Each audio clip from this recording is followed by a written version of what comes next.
Здравствуйте. Моя любимая книга автора Вениамина Каверина «Два капитана». В центре истории без вести пропавшая экспедиция Ивана Татаринова, которую через несколько лет нашел главный герой романа Саня Григорьев. Девиз этой книги – бороться, искать, найти и не сдаваться.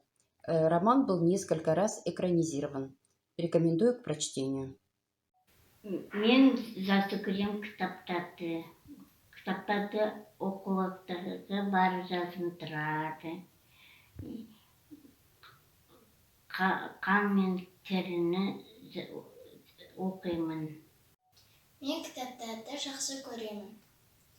Әсіресе Абайдың. Абайда 45 қара сөзі бар. 46-шын жазып үлгермеген. Мен Абайдың шығармаларын, әңгімелерін жақсы көремін. Я давний читатель этой библиотеки село Алтынсарино.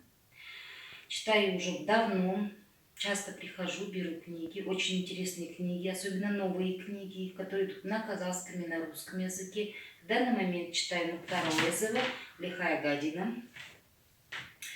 Автор пишет очень достоверные исторические факты, которые можно пережить, читая. Я так думаю, что когда читаешь, больше пропускаешь через себя, чем смотришь фильм. Поэтому я думаю, что очень много книг в данный момент для нашей читателей и много возможностей уделить время чтению. Я недавно прочитала книгу «Щенок Эли» или «Долгая дорога домой».